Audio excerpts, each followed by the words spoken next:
Hello, welcome back to my YouTube channel. അപ്പോൾ ഇന്ന് Chennai government മ്യൂസിയത്തിലേക്കാണ് പോകുന്നത്. എഗ്മോറാണ് നമ്മുടെ ചെന്നൈ ഗവൺമെൻറ് മ്യൂസിയം ഉള്ളത്. നമ്മൾ ഗിണ്ടിയിൽ നിന്നും മെട്രോ പിടിച്ചിട്ടാണ് ഗവൺമെൻറ് മ്യൂസിയത്തിലേക്ക് പോയിട്ടുണ്ടായിരുന്നത്. ഗിണ്ടിയിൽ നിന്ന് നമ്മൾ സെൻട്രലിലേക്ക് പോയി, പിന്നെ സെൻട്രലിൽ നിന്നും എഗ്മോറിലേക്ക് മാറി കയറുക ചെയ്തിട്ടുണ്ടായിരുന്നത്. പിന്നെ എഗ്മോർ റെയിൽവേ സ്റ്റേഷനിൽ നിന്നും മെട്രോ സ്റ്റേഷനിൽ നിന്നിട്ട് നമ്മൾ ഓട്ടോയ്ക്കാണ് പോയിട്ടുണ്ടായിരുന്നത്. ഏകദേശം 60 രൂപയാണ് ആയിട്ടുണ്ടായിരുന്നത്. അഡൽസിന് അവിടെ 15 രൂപയാണ് എൻട്രി ഫീ വരുന്നത്. ഇന്ത്യയിലെ തന്നെ ഏറ്റവും പഴക്കം ചെന്ന രണ്ടാമത്തെ വലിയ മ്യൂസിയമാണ് കേട്ടോ നമ്മുടെ ഈ ചെന്നൈയിലെ എഗ്മോർ മ്യൂസിയം. മൊത്തം ഇവിടെ 6 ബ്ലോക്കാണുള്ളത്. ആദ്യം നമ്മൾ പോയിട്ടുണ്ടായിരുന്നത് കോപ്പർ പ്ലേറ്റഡ് ഗാലറി എന്ന് പറയും. അതായത് നമ്മുടെ താളിയോലകളില്ലേ, അത് പണ്ട് കാലത്ത് കോപ്പറിൽ അടിച്ചു പരത്തി ഉണ്ടാക്കിയിട്ടുള്ള പ്ലേറ്റ്സ് അവിടെ ഇങ്ങനെയുണ്ട്. പിന്നെ അതെല്ലാം എഴുതിയിരിക്കുന്ന ലാംഗ്വേജിനെ പറ്റിയിട്ടുള്ള ഒരു ഡിസ്പ്ലേയും അവിടെ തന്നെ ഉണ്ടായിരുന്നത്. പിന്നെ നമ്മൾ പോയിട്ടുള്ളത് ന്യൂമിസ്മാറ്റിക്സ് ആണ്. ന്യൂമിസ്മാറ്റിക്സ് എന്ന് പറയുമ്പോൾ നമ്മുടെ കോയിൻ കളക്ഷൻ അല്ലേ, അതാണ്. അപ്പോൾ കോയിൻ കളക്ഷനിലൊക്കെ ഇൻട്രസ്റ്റഡ് ആയിട്ടുള്ളവർക്ക് ഭയങ്കര അടിപൊളിയായിട്ടുള്ളൊരു ബ്ലോക്ക് തന്നെയാണ് ഇത്.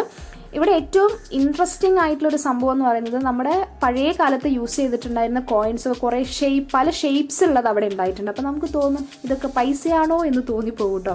പിന്നെ ഇവിടെ ഈ രാജരാജ എന്നൊക്കെ കംപ്ലീറ്റ്ലി എഴുതിയതെല്ലാം കോയിൻസ് വെച്ചിട്ടാണ്.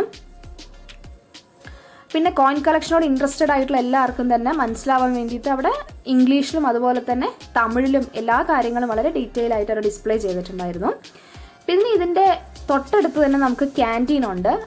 അതുകൊണ്ട് തന്നെ നമുക്ക് നടന്ന് തളരുമ്പോൾ വിശക്കുകയാണെങ്കിൽ നമുക്ക് ഫുഡ് കഴിക്കാനൊക്കെ പ്ലേസ് ഉണ്ട്. കാരണം ഒരുപാട് ഏരിയ നമുക്കിവിടെ നടക്കാനുണ്ട്.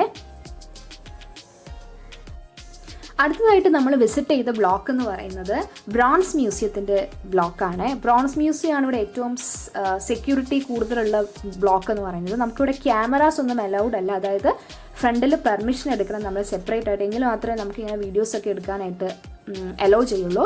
ബ്രോൺസ് മ്യൂസിയം എന്താണെന്ന് വെച്ചിട്ടുണ്ടെങ്കിൽ നമ്മുടെ തമിഴ്നാട്ടിൽ പണ്ട് ഉണ്ടായിരുന്ന ക്ഷേത്രങ്ങളും ബിൽഡിങ്സൊക്കെ പൊളിഞ്ഞിട്ട് അതിൽ നിന്നും മണ്ണിനടിയിൽ പോയ സാധനങ്ങൾ പിന്നീട് കുറേ വർഷങ്ങൾക്ക് ശേഷം മറ്റ് പല ആവശ്യങ്ങൾക്കുമായിട്ട് മണ്ണെടുത്ത സമയത്ത് കിട്ടിയിട്ടുള്ള വിഗ്രഹങ്ങളാണ് കേട്ടോ ഈ ബ്രോൺസ് മ്യൂസിയത്തിൽ ഉള്ളത് മൊത്തം. അതായത് അമ്പലങ്ങളിൽ നിന്നായതുകൊണ്ട് തന്നെ കൂടുതലും ദൈവങ്ങളുടെ വിഗ്രഹങ്ങൾ ഉണ്ടായിരുന്നു. നടരാജ വിഗ്രഹങ്ങൾ, നമ്മൾ ഇതുവരെ കണ്ടിട്ടില്ലാത്ത തരത്തിലുള്ള പോസിലുള്ള നടരാജ വിഗ്രഹങ്ങളൊക്കെ ഉണ്ടായിരുന്നു.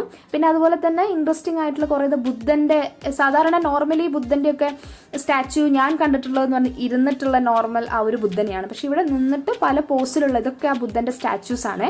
അങ്ങനെ ഒരുപാട് സ്റ്റാച്യൂസ് അവിടെ ഉണ്ടായിരുന്നു.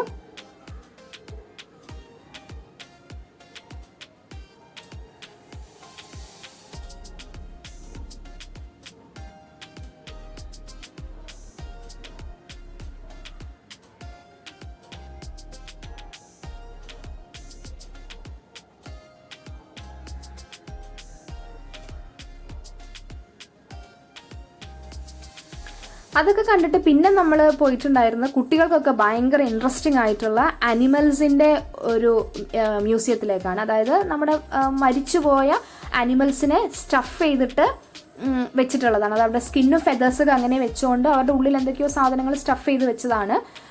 നമുക്ക് ഭയങ്കര ഒറിജിനാലിറ്റി തോന്നും കേട്ടോ. എല്ലാ തരത്തിലുള്ള ആനിമൽസിൻ്റെയും അവിടെ ഉണ്ടായിരുന്നു. പിന്നെ ഈ കാണുന്നത് വെയിലിൻ്റെ കംപ്ലീറ്റ് ഒരു വെയിലിൻ്റെ സ്കെലിട്ടൺ ആണ്. ഞാൻ ആദ്യം ഇത് ദിനോസർ ആണെന്നാണ് വിചാരിച്ചത്, പിന്നെയാണ് പറഞ്ഞത് ദിനോസർ അല്ല, ഇത് വെയിലാണുള്ളത്.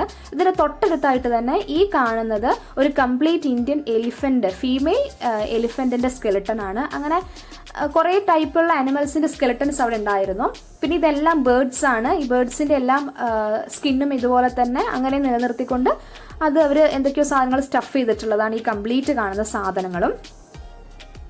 പിന്നെ നമ്മൾ ലാസ്റ്റ് പോയിട്ടുണ്ടായിരുന്ന ബ്ലോക്ക് എന്ന് പറയുന്നത് നമ്മുടെ ഇന്ത്യൻ്റെ നമ്മുടെ പല സ്റ്റേറ്റ്സിലെയും അവരുടെ കൾച്ചർ എന്താണെന്ന് മനസ്സിലാക്കാൻ വേണ്ടിയിട്ടുള്ള ഒരു ചെറിയൊരു ഡിസ്പ്ലേ ആയിരുന്നു. അതായത് അവിടുത്തെ ഡ്രസ്സിങ്, പിന്നെ അവിടെയുള്ള മെയിൻ ഫെസ്റ്റിവൽ, അങ്ങനെയുള്ള കാര്യങ്ങളൊക്കെ ആയിരുന്നു. നമ്മുടെ കേരളത്തിൻ്റെ ഉണ്ടായിരുന്നു, ഡ്രസ്സിങ് ഉണ്ടായിരുന്നു. പിന്നെ കേരളത്തിൻ്റെ കഥകളീനെ ബേസ് ചെയ്തിട്ടുള്ളതൊക്കെ ഉണ്ടായിരുന്നു.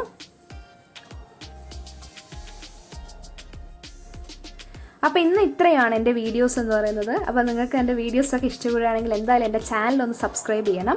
അതുപോലെ തന്നെ വീഡിയോ ലൈക്ക് ചെയ്യുകയും ചെയ്യണേ. സ്റ്റാർട്ടിങ് ആയതുകൊണ്ട് ഒരുപാട് പ്രശ്നങ്ങൾ ഉണ്ടാവുമെന്നറിയാം. നെക്സ്റ്റ് ടൈം അടുത്ത വീഡിയോസിൽ ഞാനിങ്ങനെ ഓരോ കാര്യങ്ങൾ ഇമ്പ്രൂവ് ചെയ്യുന്നതായിരിക്കും. So thank you for watching.